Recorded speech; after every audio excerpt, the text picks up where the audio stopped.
Ya, jadi bentuk makanannya bentuk makanan yang tahan lama, seperti contohnya susu, telur rebus, kurma, kemudian kue kering fortifikasi, buah, dan lain-lain. Ya, mungkin juga sesekali ada bubur kacang hijau atau kolak yang bisa saya sampaikan. Terima kasih. Pak, terkait bulan Ramadan yang kita lagi akan masuk dan pembagian makan bergizi di sekolah-sekolah bagaimana? Ya, untuk Ramadan tetap dilaksanakan. Jadi kalau sekolah masuk, maka program makan bergizi tetap dilaksanakan.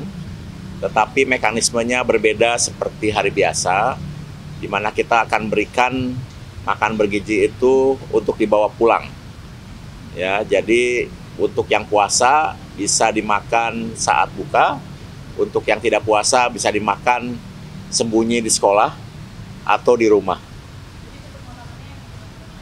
Ya, jadi bentuk makanannya bentuk makanan yang tahan lama, seperti contohnya susu, telur rebus, kurma, kemudian kue kering fortifikasi, buah, dan lain-lain. Ya, mungkin juga sesekali ada bubur kacang hijau atau kolak. Yang jelas sumber komposisi gizinya tetap, di mana di situ ada protein, ada karbohidrat, dan ada serat. Ya, jadi tahun lalu kita melaksanakan menggunakan paper bag. Tapi tahun ini alhamdulillah sudah berhasil diuji coba. Jadi ada uji coba di Sukabumi, di mana anak-anak diberi makanan yang dibawa dengan kantong ke rumah. Kemudian besoknya kantongnya harus dibawa kembali, ditukar dengan kantongnya isi, sehingga tidak menimbulkan sampah dan melatih juga anak-anak supaya disiplin bahwa kantong itu bisa ditukar setiap hari. Itu bentuk pelaksanaan untuk Ramadan. Jadi kita akan tetap melaksanakan 5 hari pertama kan libur ya. Begitu masuk kita langsung memberikan pelayanan makan bergizi sampai kemudian hari menjelang Idul Fitri. Ya. Ya sama. Yang non muslim juga sama. Memang ada usulan kalau yang di daerah non muslim tetap masak seperti biasa, tapi kan tetap ada yang puasa ya. Jadi kita akan samakan. Nanti kita akan evaluasi setelah berjalan 1 minggu gitu, apakah di daerah yang non muslim sama seperti yang pada umumnya atau diberikan treatment khusus. Kadang-kadang orang tua ini sering menyuguhkan makanan yang manis, juga ada juga yang punya ke anak-anaknya Ya. untuk buka puasa, dan dibawa nggak perlu supaya si anak juga tetap terjaga selama bulan Ramadan.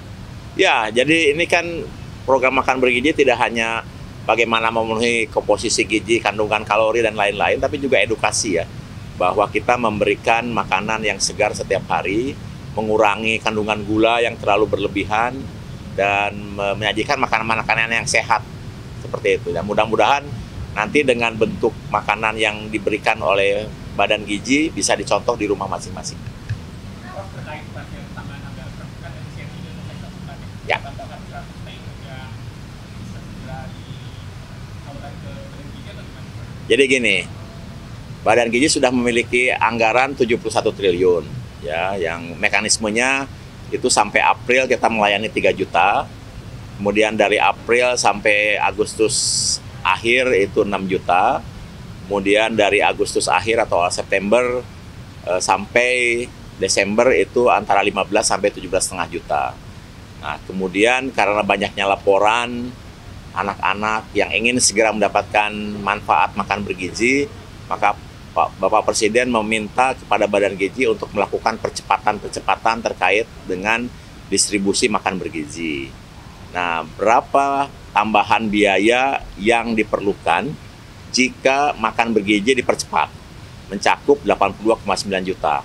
Untuk tahun 2025, karena kita sudah memiliki anggaran 71 triliun, maka kita membutuhkan tambahan 25 triliun per bulan jika ingin dilakukan percepatan menyangkut 82,9 juta.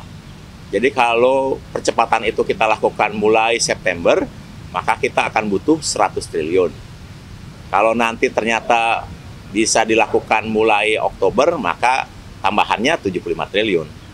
Tapi kalau bisa dilakukannya November, ya 50 triliun. Gitu, pokoknya hitungannya 25 triliun per bulan untuk menjangkau 82,9 juta penerima manfaat pada tahun 2025 karena kita sudah memiliki anggaran 71 triliun.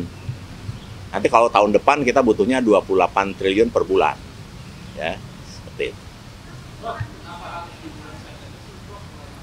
Jadi gini, ini mungkin perlu saya jelaskan, kesuksesan program makan bergizi itu tergantung dari 3 faktor. 1, anggaran, 2, SDM, 3, infrastruktur. Nah, anggaran sudah tidak perlu didiskusikan, karena ini sudah disiapkan oleh pemerintah. Yang kedua, SDM sedang disiapkan. Kami baru mendidik 2.000, dan sedang akan dididik 30.000 lagi. Dan 30.000 yang akan dididik ini baru akan selesai pendidikannya di akhir Juli. Jadi baru akan siap di awal Agustus.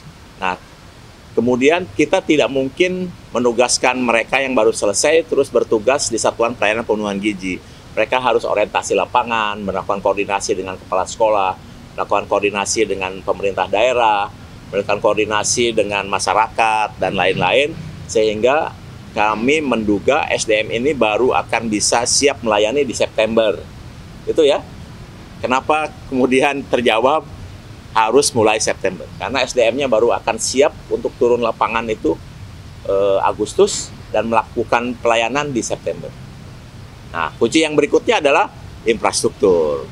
Nah, infrastruktur inilah yang kemudian kami membuka kemitraan yang seluas-luasnya dengan berbagai pihak, mulai dari catering, swasta, UMKM, TNI, Polri, BIN, kementerian-kementerian lain, kemudian pemerintah daerah, ya, kemudian koperasi, Muhammadiyah, NU, HIPMI, INKU, dan lain-lain. Karena tiga faktor itu yang penting sekali. Jadi kenapa percepatan harus mulai September? Karena itu faktor. Cukup ya? Terima kasih ya. Oke.